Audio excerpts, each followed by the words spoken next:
Good morning sir. Good morning sir. Good morning बेटा। 185 page पे निकालें बेटा। 185 पेज जिस पे ऊपर दिखाया गया है, चित्र दिखाया गया है जो कि आसमान से लिया गया है और नीचे इसका डायग्राम है, यहाँ आप देख सकते हैं। तो यहाँ से हम स्टार्ट करेंगे गोपुरम और मंडप से। देखिए बेटा, गोपुरम जो होता है वह प्रवेश द्वार होता है। गोपुरम को हम एंट्री गेट कहते हैं इंग्लिश में। और मंडप जो होता है वह, जैसे अपने शादी विवाह के अंदर एक मंडप बनाया जाता है शादी के समय पर, और उसमें फेरे करवाए जाते हैं। तो यहाँ पर जो मंडप है, यहाँ देवी और देवताओं की शादी के लिए इस्तेमाल होता था। धार्मिक परंपरा निभाई जा रही थी हर वर्ष। मंदिर स्थापत्य के संदर्भ में इस समय तक कई नए तत्व प्रकाश में आते हैं। यानी मंदिर स्थापत्य जो है, मंदिरों को बनाने की जो कला है, बनाने की जो शैली है, उसमें कौन कौन से नए तत्व आते हैं।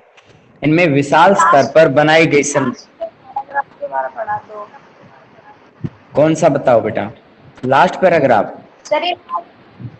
यस सर, इससे ऊपर वाला भी लास्ट 2 पैराग्राफ। अच्छा ठीक है। यह संभव है विजयनगर के स्थान का चयन। ठीक है, देखिए विजयनगर के स्थान का चयन जहां विरूपाक्ष और पंपा देवी के मंदिरों से अस्तित्व से प्रेरित था। यानी विजयनगर को जो राजधानी माना गया, या विजयनगर साम्राज्य इतना ज्यादा फेमस हुआ, तो उसकी क्या वजह रही है? सबसे ज्यादा विरूपाक्ष मंदिर की उपस्थिति वहां पर, और दूसरा क्या है? पंपा देवी। पंपा देवी जो कि यहाँ की स्थानीय देवी होती थी, और जिसने विरूपाक्ष से शादी के लिए उसने कठोर तपस्या की थी। यहाँ तक कि विजयनगर के शासक भगवान विरूपाक्ष की ओर से शासन करने का दावा करते थे। यानी यहाँ जितने भी राजा बने हैं अपने आप को ये मानते थे कि विरूपाक्ष देवता ने उन्हें शासन करने के लिए यहाँ पे भेजा है। यानी जैसे कृष्णदेव राय जैसे शासक, हरिहर बुक्का राय जैसे शासक, जो भी कोई शासक बने हैं, तो ये दावा करते थे कि भगवान विरूपाक्ष ने उन्हें यहाँ पे यहाँ पे मतलब शासन करने के लिए भेजा है। इसके बाद में ऑर्डर से संबंधित जानकारी दी गई है। सभी राजकीय आदेशों पर सामान्यतः कन्नड़ लिपि में श्री विरूपाक्ष शब्द अंकित होता था। ये श्री विरूपाक्ष जो है कन्नड़ लिपि कहाँ पे फेमस है? कर्नाटका में। और कर्नाटक के अंदर श्री विरूपाक्ष शब्द जो है, जितने भी राजाओं के द्वारा आदेश जारी किए जाते थे, जो भी कोई आम जनता के लिए कोई मैसेज होता था, तो उस पर श्री विरूपाक्ष लिख करके फिर बाद में वो मैसेज लिखा जाता था। शासक देवताओं से अपने गहन संबंधों के संकेतक रूप में विरुद्ध होता है बेटा उपाधि या एक सरनेम कह सकते हो, हिंदू सूरत राणा का प्रयोग करते थे। जितने भी शासक थे तो देवताओं से अपना संबंध प्रकट करने के रूप में, एक संकेत के रूप में क्या करते थे? हिंदू सूरत राणा शब्द अपने नाम के साथ में जोड़ते थे। तो हिंदू सूरत राणा शब्द जो है संस्कृत भाषा का शब्द है। यह अरबी भाषा के शब्द सुल्तान का अर्थ लिया गया है। यानी अरबी भाषा में सुल्तान जैसे शासक को कहा जाता है, जिसका अर्थ होता है राजा, का संस्कृत अनुवाद था। संस्कृत में शासक को हिंदू सूरत राणा कहा जाता है। शाब्दिक रूप में इसका अर्थ था हिंदू सुल्तान। यानी अगर हम इसका हिंदी के अंदर अर्थ देखते हैं तो उसका मीनिंग होता है हिंदू सूरत राणा का हिंदू सुल्तान। यहाँ सूरत राणा शब्द है वो सुल्तान के लिए आया है, और हिंदू को हम हिंदू ही कहते हैं, ये धर्म से बिलोंग हो गया है। विजयनगर के शासकों ने पूर्वकालिक परंपराओं को अपनाया। यानी जो पहले से परंपराएं चली आ रही थी उन सभी परंपराओं को उन्होंने अपनाया।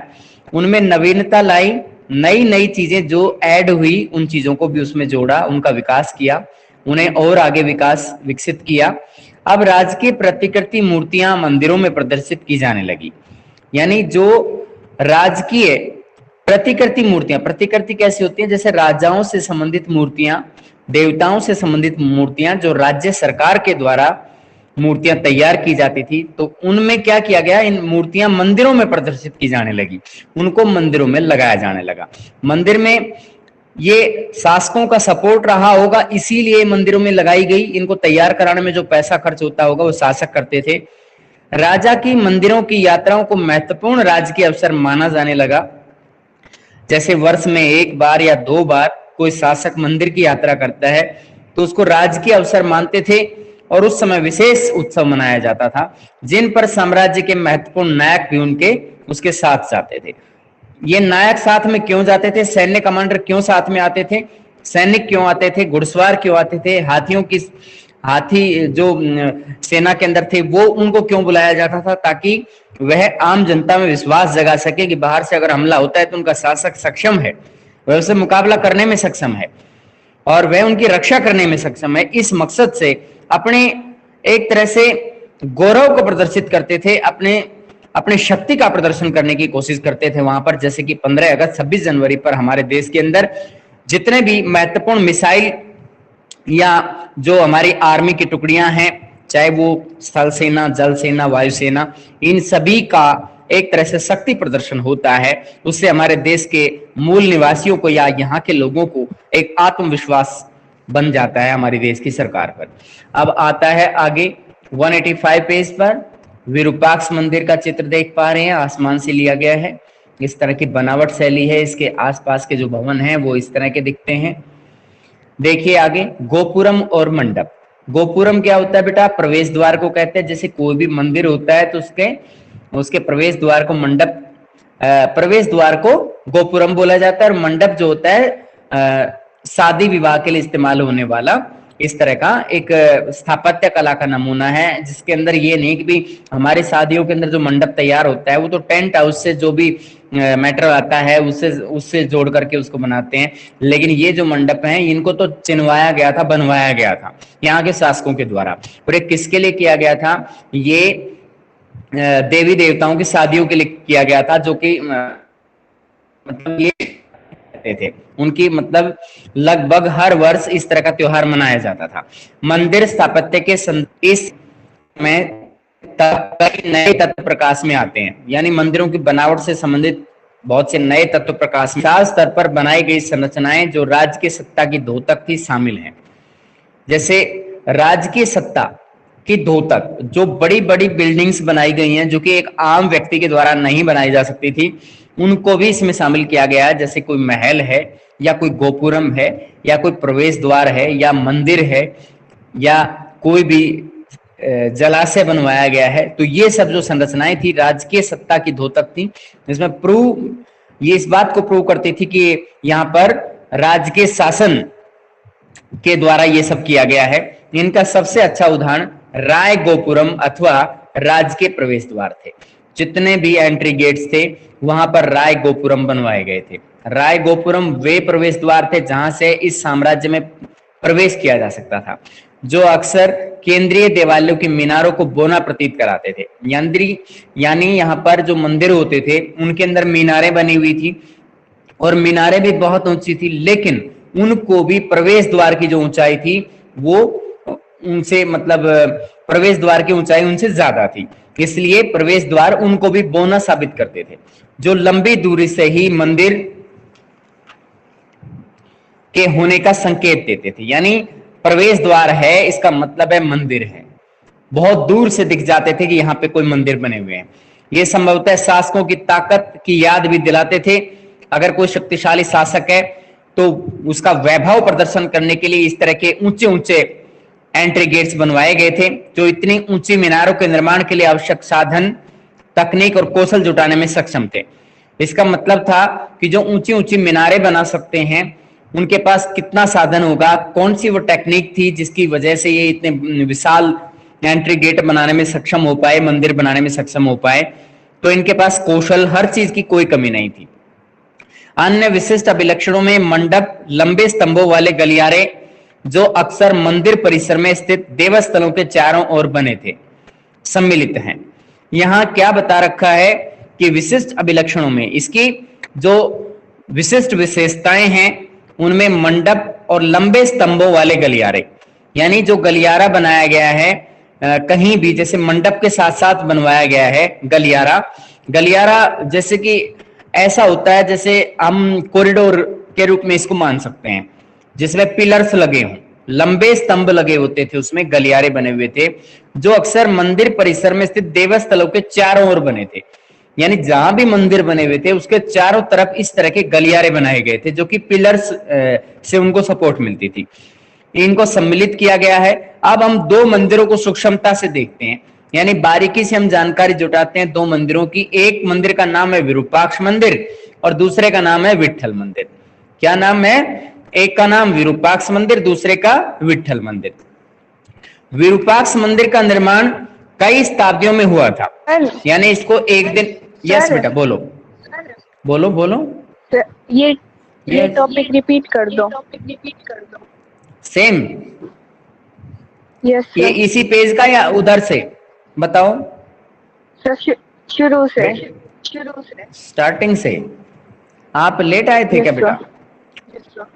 सर आपकी आवाज नहीं आ रही थी। अच्छा, आवाज नहीं आ रही थी, अब आ रही है? ठीक है, देखिए बेटा, ये गोपुरम से संबंधित ये टॉपिक था, मंडप से संबंधित ये टॉपिक था। गोपुरम क्या होता है? किसी भी मंदिर का प्रवेश द्वार होता है बेटा। और यहाँ ये जो ऊंचे ऊंचे गोपुरम बनवा रखे थे, ये प्रवेश द्वार इतने ऊंचे थे कि मंदिरों की जो संरचना थी वो भी छोटी पड़ जाती थी। मंदिरों में जो मीनारें थी वो इनसे ज्यादा ऊंची नहीं थी। यहाँ ये चीज ये भी प्रूव करते थे कि ये जो क्षेत्र है जिसके अंदर गोपुरम बनवा रखे हैं, तो वो गोपुरम जो है राजकीय सत्ता का प्रतीक थे, यानी शासक अपने आप में बहुत सक्षम है जो इतने ऊंचे ऊंचे गोपुरम बनवा सकता है, इतने मंदिर बनवा सकता है। इसका मतलब वो उनके पास टेक्नोलॉजी है, उनके पास कौशल है, उनके पास पैसा है। यहाँ आप नीचे इसके अंदर डायग्राम देख पा रहे होंगे कि इस तरह का नक्शा लिया गया था जिसपे इस तरह का मंदिर बनाया गया है। इसमें जलाशय रखा हुआ है। जलाशय का इस्तेमाल पीने के पानी के लिए, या जो आसपास का क्षेत्र है उसको पीने का पानी यहाँ से मिलता होगा। यहाँ देवालय है, मेन जो मंदिर है वो प्रांगण यहाँ पे है, जिसको देवालय लिख के यहाँ पे इंडिकेट किया गया है। इसमें नीचे दिया गया है, ये पैमाना है इसका कि कितना, जैसे 30 मीटर, एक जो इंडेक्स है वो लगभग 30 मीटर है। अब इसमें बेटा आने का जो प्रवेश द्वार है वो सब यहाँ पे दरवाजे हैं, उनसे देख पाते हैं कि आप कहाँ से इसके अंदर प्रवेश पा सकते हैं। इसके अंदर कितने प्रवेश द्वार हैं आप देखिए, किधर किधर से इसमें प्रवेश किया जा सकता है। विरूपाक्ष मंदिर का नक्शा है ये। अधिकांश वर्गाकार संरचनाएं देवस्थल हैं। जितने भी वर्गाकार संरचनाएं, जैसे ये है, ये जैसे कुछ आयताकार हैं, कुछ वर्गाकार हैं। तो ये जो वर्गाकार नजर आ रही है इधर की साइड से, और ये जो इधर हैं, तो इन्होंने कहा है कि इसके अंदर बहुत ज्यादा छोटे छोटे जो वर्गाकार जो बॉक्सेस बने हुए हैं वो सारे किस चीज को प्रूव करते हैं? मंदिर को प्रूव करते हैं कि इतने ज्यादा मंदिर यहाँ पे बने हुए थे। देवस्थल है, देवताओं का स्थान है वो। दो प्रमुख प्रवेश द्वारों को काले रंग से भरा गया है। एक ये है प्रवेश द्वार और एक है ये प्रवेश द्वार। ये काले रंग से भरा गया है। ये दोनों एंट्री गेट्स हैं। प्रत्येक छोटा बिंदु एक स्तंभ को दर्शाता है। जैसे छोटे छोटे बिंदु आपको नजर आ रहे हैं इसके अंदर, ये एक पिलर लगा हुआ है, हर बिंदु पे एक पिलर है। वर्गाकार या आयताकार ढांचे में व्यवस्थित स्तंभों की पंक्तियां प्रमुख सभागार, मंडप और बरामदों को विभाजित करती प्रतीत होती हैं।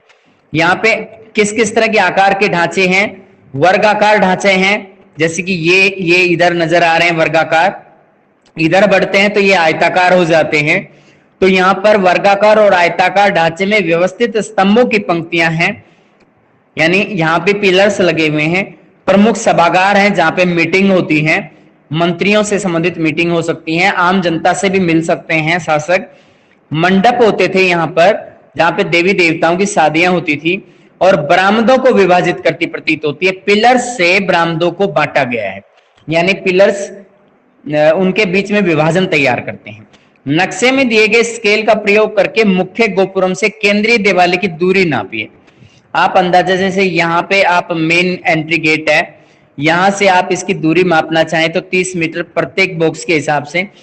तो इस हिसाब से इसकी दूरी जो है, यहाँ इसकी दूरी आपसे पूछ रहे हैं, तो इसके अंदर आपको ये दूरी निकालनी है इस एरिया तक।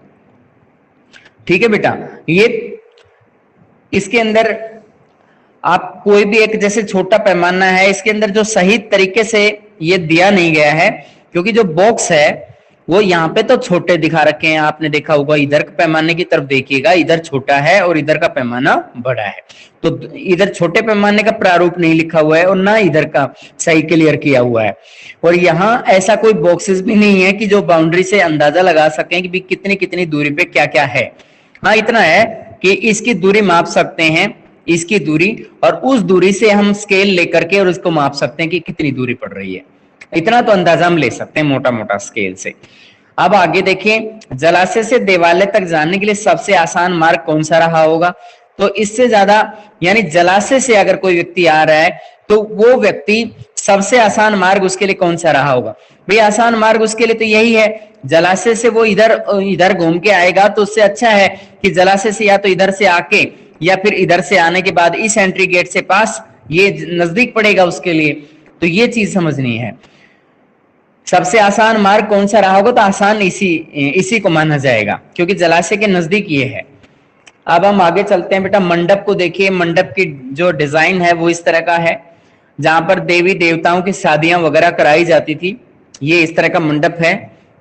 इसके अंदर यहाँ पिलर्स देख पा रहे होंगे आप, ये पिलर्स हैं बेटा, सुंदर सुंदर इस पे चित्रण किया हुआ है। देवी देवताओं की मूर्तियां भी बनाई हुई हैं अलग अलग। यहां नीचे की तरफ देखिएगा तो ये जो कला है, इस कला के नमूने वहां देखने को मिलते थे। लगभग हर पिलर्स पर ऐसा ही किया गया था। ये जो पिलर आप नजर आ रहे हैं, ये पिलर, इन पे ऐसा चित्र बना हुआ है। बारीकी से नजदीक से देखने पर पता चलता है बेटा, मूर्तियों वाले स्तंभ का रेखा चित्र है ये। जितने भी मूर्ति वाले स्तंभ हैं, देवीय विवाहों के आयोजन में प्रयुक्त होने वाला एक कल्याण मंडप है। इसका नाम क्या रखा गया है? कल्याण मंडप है। ये देवीय विवाह कराने के लिए किया गया था, देवताओं की शादी कराने के लिए ये सब किया गया था। ये संभवतः शासकों की ताकत की याद भी दिलाते थे।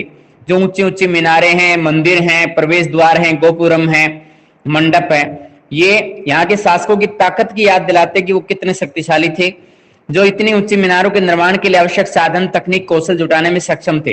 कि उनके पास सभी तरह की टेक्नोलॉजी थी, कौशल था, पैसे थे, तब वो ऐसा कर पाए। अन्य विशिष्ट अभिलक्षणों में मंडप और लंबे स्तंभों वाले गलियारे, जो अक्सर मंदिर परिसर में स्थित देव स्थलों के चारों ओर बने हुए थे, सम्मिलित हैं। यहां बताया गया है कि जो मंडप बने हुए हैं या फिर मंदिर बने हुए हैं, तो मंदिर के बाहर की तरफ एक गलियारा बनाया गया है, उसके अंदर पिलर्स लगे हुए हैं और वो देवस्थल के चारों तरफ इस तरह के गलियारे बनाए गए, कॉरिडोर बना रखे हैं। अब हम दो मंदिरों को देखते हैं। दो मंदिरों का नाम यहाँ पे आया है। एक प्रमुख मंदिर का नाम है विरूपाक्ष मंदिर और दूसरे का नाम है विट्ठल मंदिर। विरूपाक्ष मंदिर जो है ये शिव भगवान को प्रेरित है। विरूपाक्ष मंदिर का निर्माण कई शताब्दियों में हुआ था, यानी कोई एक शताब्दी में इसको पूरा नहीं किया है, 100 वर्षों में इसको पूरा नहीं किया गया, काफी वर्ष लगे हैं। हालांकि अभिलेखों से पता चलता है सबसे प्राचीन मंदिर 9वीं से 10वीं शताब्दियों का था, यानी इसकी शुरुआत मानी जाती है 9वीं से 10वीं शताब्दी में इसके निर्माण का काम शुरू हो जाता है। विजयनगर की स्थापना के बाद इसे कहीं अधिक बड़ा किया गया था। अब आप ये ध्यान रखिएगा, विजयनगर साम्राज्य की नींव है वो बाद में रखी गई है। मंदिर जो है इसके पहले बनाए, मतलब शुरुआत हो चुकी थी 9वीं से 10वीं शताब्दी में। इससे पहले तो विजयनगर साम्राज्य में इन मंदिरों को और बड़ा किया गया था। मुख्य मंदिर के सामने बना मंडप कृष्णदेव राय ने अपने राज्यारोहण के उपलक्ष्य में बनवाया था। जब राजगद्दी मिली कृष्णदेव राय को, तो उस समय मंदिर के सामने मंडप का निर्माण उसने करवाया। इसे सूक्ष्मता से उत्कीर्णित स्तंभों से सजाया गया। वो उत्कीर्णित स्तंभ ऐसे होते हैं जैसे कि इस चित्र में बनाया गया है। एक पिलर है और पिलर पर उत्कीर्णित मूर्तियां, तरह तरह के चित्र इस पे उकेरे गए हैं। तो इससे ये बात समझ में आती है कि ये बहुत ही इस चीज पर ध्यान देते थे। यानी जब कृष्णदेव राय को राज सिंहासन मिला या उनको राजगद्दी मिली, तो उन्होंने इस तरह का काम किया, उन्होंने मंडप बनवाया मंदिर के सामने। अब आगे देखिए, पूर्वी गोपुरम के निर्माण का श्रेय भी उसे ही दिया जाता है। जो पूर्वी एंट्री गेट है, साम्राज्य का पूर्वी प्रवेश द्वार जो है, वो उन्होंने ही इसे बनवाया है। इन परिवर्धनों का अर्थ था परिवर्धन होता है विस्तार, विस्तार का अर्थ था कि केंद्रीय देवालय पूरे परिसर के एक छोटे भाग तक सीमित रह गया था। यानी जो मेन मंदिरों का जो भूभाग है, जहां पर ज्यादा मंदिर देखने को मिलते हैं, वो कंप्लीट अगर कैंपस को देखते हैं, पूर्व साम्राज्य को या विजयनगर साम्राज्य के कंप्लीट कैंपस को अगर हम देखते हैं, तो उसके अंदर ये जो देवालय है बहुत छोटा है। यानी देवालय का भाग बहुत छोटा है, उसके अलावा भी उसके अंदर बहुत कुछ देखने को मिलता है।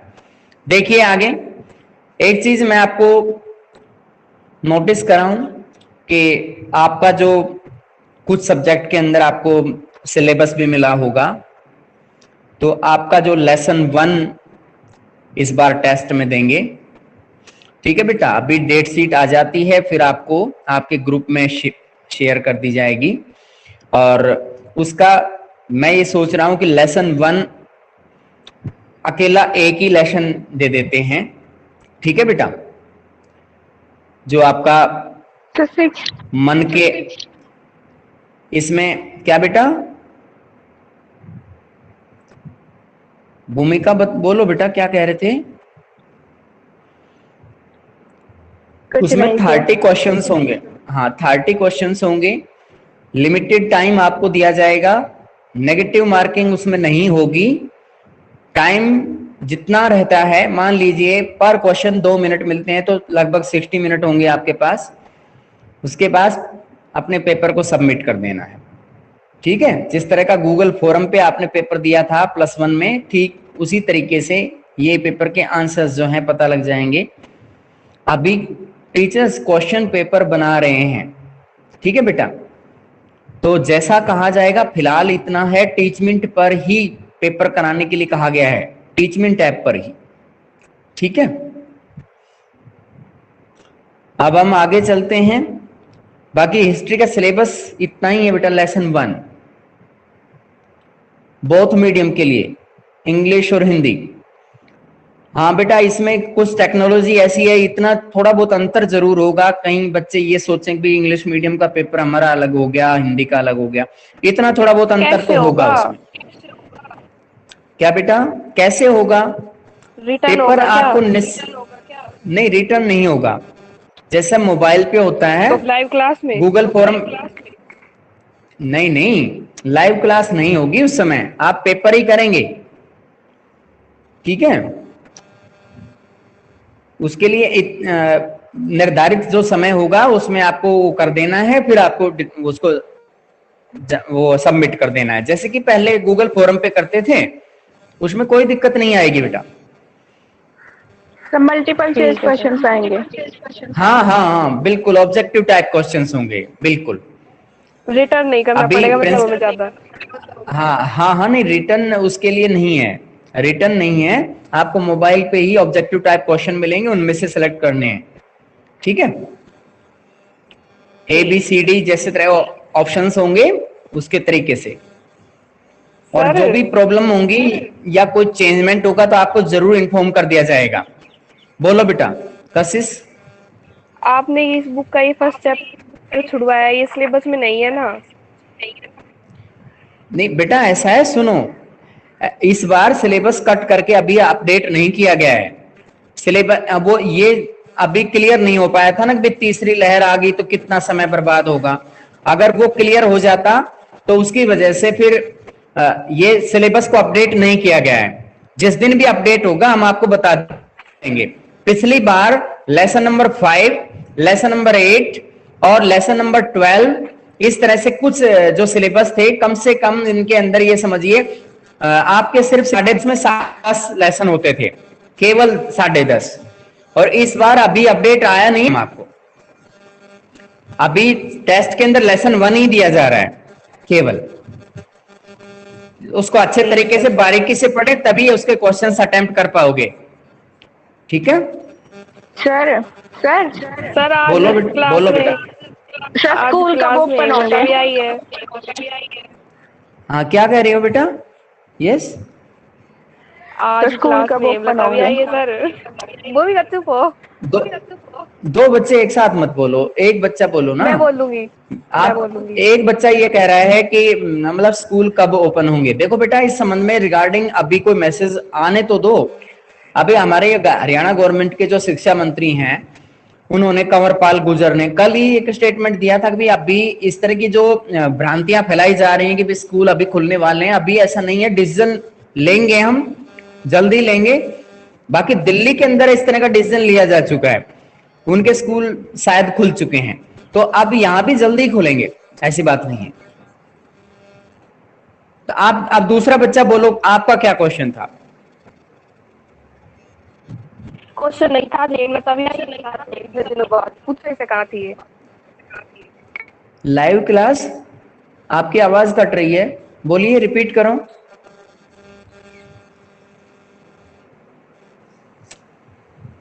रिपीट करो बेटा।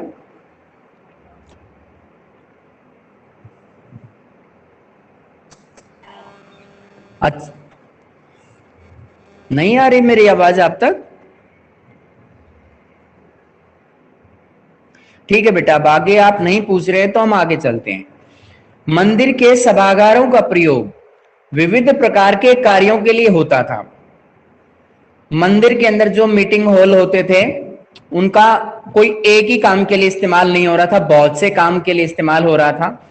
इनमें से कुछ ऐसे थे जिनमें देवी देवताओं की मूर्तियां रखी हुई थी, संगीत होता था, नृत्य होता था, नाटकों का मंचन करते थे, इनके विशेष कार्यक्रमों को देखने के लिए रखी जाती थी। यानी यहाँ पर कल्चरल एक्टिविटीज भी होती थी, जिसके अंदर हम देख सकते हैं कि देवताओं की मूर्तियां वहां लगाते थे मंदिरों के अंदर, संगीत म्यूजिक का अरेंजमेंट होता था, डांस का अरेंजमेंट होता था, नाटक का मंचन करते थे। और अन्य सभागारों का प्रयोग, यानी मंदिर में कोई एक ही सभागार नहीं होता था, बहुत से सभागार होते थे, मीटिंग हॉल होते थे। देवी देवताओं के विवाह के उत्सव पर आनंद मनाने और कुछ अन्य का प्रयोग देवी देवताओं को झूला झुलाने के लिए होता था। यानी एक सभागार का इस्तेमाल विवाह के उत्सव को निभाने के लिए, जहां पे मंडप बना हुआ है, विवाह कराने के लिए होता था, उसका आनंद उठाते थे लोग। और दूसरा एक बता रखा है देवी देवताओं को झूला झुलाने के लिए। और एक सभागार ऊपर बताई दिया है इन्होंने संगीत, नृत्य और नाटक और देवताओं की मूर्तियां रखने के लिए। आगे है, इन अवसरों पर विशिष्ट मूर्तियों का प्रयोग होता था। जब देवताओं की शादी होती थी, देवताओं को झूला झुलाया जाता था, तो अलग प्रकार की मूर्तियों का इस्तेमाल करते थे, जो छोटे केंद्रीय देवालय में स्थापित मूर्तियों से अलग होती थी। यानी जो छोटा मंदिर है उसके अंदर जिस तरह की मूर्तियां रखी होती थी, उनसे ये मूर्तियां भिन्न थी। मतलब हो सकता है सजावट में हो सकता है उसके आकार में हो, तो मतलब ये थोड़ा डिफरेंट थी। दूसरा, देवस्थल विट्ठल मंदिर भी रोचक है। यहाँ के प्रमुख देवता विट्ठल थे। विट्ठल कौन है? विष्णु देवता है, जो सामान्यतः महाराष्ट्र में पूजे जाने वाले विष्णु के एक रूप में, विष्णु का एक रूप है। महाराष्ट्र में विट्ठल देवता के नाम से ही विष्णु देवता को माना जाता है। यहां हम देख सकते हैं महाराष्ट्र में पूजते हैं विष्णु देवता के रूप में। यहां एक बार इसका जिंजी का झूलता हुआ मंडप देखिएगा, जहां पर देवी देवताओं को झूला झुलाया जाता था, वो इस तरह का मंडप है। एक मंडप उनकी शादी के लिए था, वो ये इस तरह का दिखता था, और ये है जिंजी का झूलता हुआ मंडप, ठीक है। और यहां है ये रथ मंदिर है, विट्ठल मंदिर का रथ, यानी विष्णु देवता का जो मंदिर है, जहां पे बताया गया है कि उसने गीता का उपदेश दिया, श्री कृष्ण का रथ है ये। तो बेटा इसके अंदर विट्ठल मंदिर का जो रथ है, क्या आपको लगता है वास्तव में इस प्रकार के रथ बनाए जाते होंगे? यहां ये बताया गया है कि ये जो मंदिर, ये इस तरह का जो रथ मंदिर है वो विशिष्ट है। इसके अंदर जैसे जो पत्थर आप देख पा रहे होंगे, सारा का सारा पत्थर से बना हुआ है, और पत्थर की चट्टान को काट करके इस तरह का ये बनाया गया है। क्या आपको लगता है वास्तव में इस प्रकार के रथ बनाए जाते होंगे? बिल्कुल इस तरह के विशिष्ट, मैं मानता हूं कि ज्यादा मात्रा में तो नहीं, लेकिन कुछ विशिष्ट रथ ऐसे ही होते होंगे, लेकिन वो ज्यादातर लकड़ी का इस्तेमाल किया जाता होगा। लेकिन ये जो मंदिर बना रखा है रथ मंदिर, तो इसके अंदर इसको हम अगर किसी पशु के साथ में जोड़ करके आगे बढ़ाना चाहें तो वो बहुत मुश्किल होगी, क्योंकि चट्टान से बनाया गया है, एक ही स्थान पर स्थापित है ये। तो विट्ठल मंदिर का रथ है ये, एक मॉडल के तौर पे है ये। आगे चलते हैं बेटा। मदुरई के नायकों के द्वारा एक गोपुरम बनवाया गया था, प्रवेश द्वार है ये देखिए कितना भव्य प्रवेश द्वार है, काफी बड़े आकार का है। ऊपर इसकी जो बिल्डिंग है सिमटती जाती है और सुंदर आकार में बनाया गया है। यहां बताइए बेटा कोई प्रॉब्लम है तो बता सकते हैं।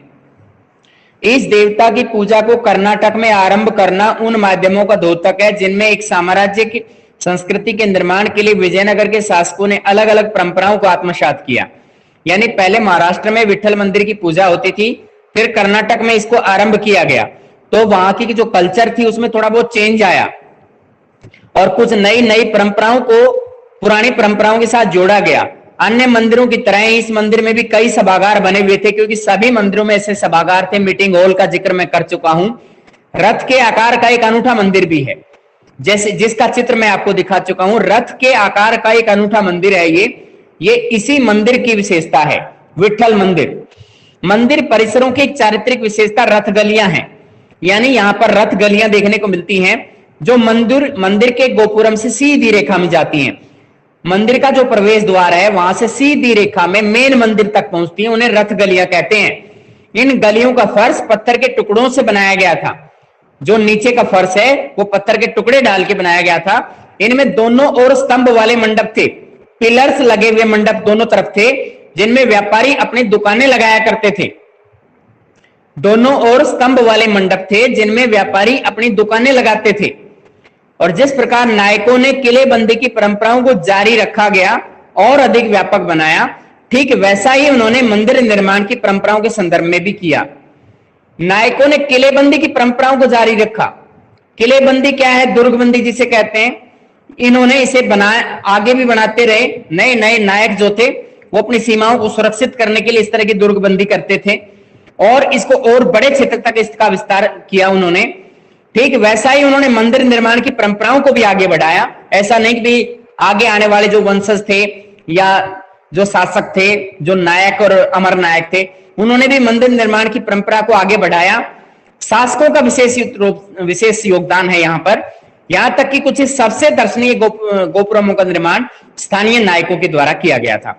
अब यहाँ पे नायक का भी इसके अंदर गोपुरम के निर्माण के अंदर बहुत महत्वपूर्ण भूमिका रही है। यहां आप देख सकते हैं मदुरई जो कि तमिलनाडु में पड़ता है, वहां एक गोपुरम का निर्माण वहां के स्थानीय नायकों के द्वारा किया गया, शासकों के द्वारा नहीं किया गया है, यानी आर्मी कमांडर्स के द्वारा ऐसा बनाया गया। तो यहां तक का बेटा आप पढ़ के आए, कोई प्रॉब्लम है तो पूछ सकते हैं।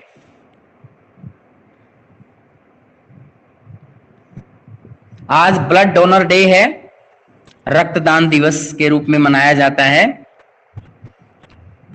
हम ब्लड डोनेट करके आए फिर? नहीं बेटा, मैं ये नहीं कह रहा। आज पता तो होना चाहिए, अपडेट आपके लिए है।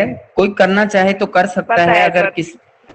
हाँ बिल्कुल, इसे ठीक अवसर होता है, दूसरे की जान बच जाती है इससे। कई बार बहुत काम आता है बेटा, क्योंकि जो ब्लड कैंप होते हैं उनके अंदर इतनी ज्यादा मात्रा में यूनिट इकट्ठे नहीं होते, और स्कूल कॉलेज का जो योगदान है वो तो जबरदस्त होता है बेटा। तो टेस्ट कब से है हमारे? बेटा अभी डेट शीट मैम डालने दो, फिर पता चलेगा कि वैसे, और लग रहा है कि आपके बुधवार से टेस्ट शुरू हो जाएं, बुधवार से। अब देखते हैं किसका रहेगा। रोजाना एक टेस्ट होना है, ठीक है बेटा।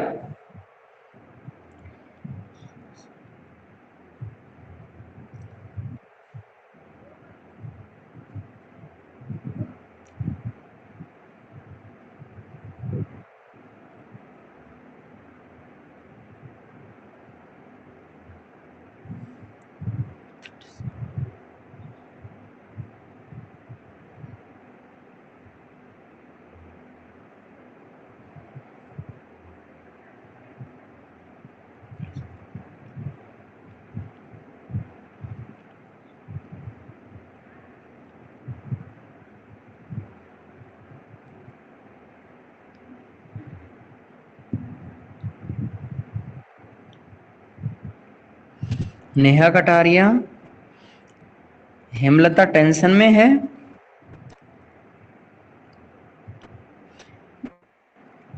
पढ़ना अच्छी बात है, कोई दिक्कत नहीं बेटा, सभी पढ़िए मन लगा के।